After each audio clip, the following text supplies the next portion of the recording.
Sobirxon aka Turkiyaga mana shu mashinada borishing kerak. Nimaga deydi? Bu mashina bishni mashina. To'g'ri, bu neobeshniy mashina, lekin Damas undan-da neobeshniy. Damasda qanaqadir interesniy bo'ladi. Bunda oson bo'lib qoladi. Damasda ozgina mashaqqat bo'ladi. Shunisi qiziq odamlarga. Gap bo'lishi mumkin emas. Bu videoni tez hozir Damasda borlarga tashlab qo'yasizlar. Shu Damasda Namangan shahridan Turkiyaga yo'lga chiqishibdi.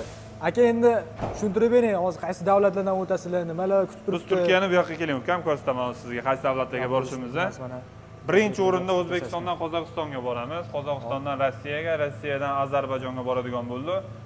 Qozog'istondan Ozarbayjonga boradiganda, lekin kemada odam o'tkazmas ekan, faqat mashinani o'tkazar ekan.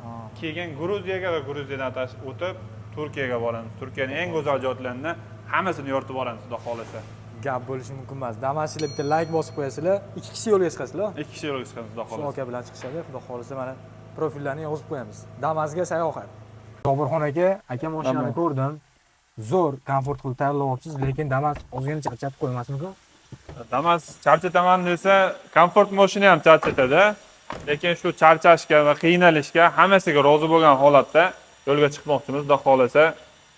Kuzatib turishsa, zo'r komplektlar hali oldinda. Gap bo'lishi mumkin emas. Bu videoni Damaschilarga tez tashlab qo'yasizlar.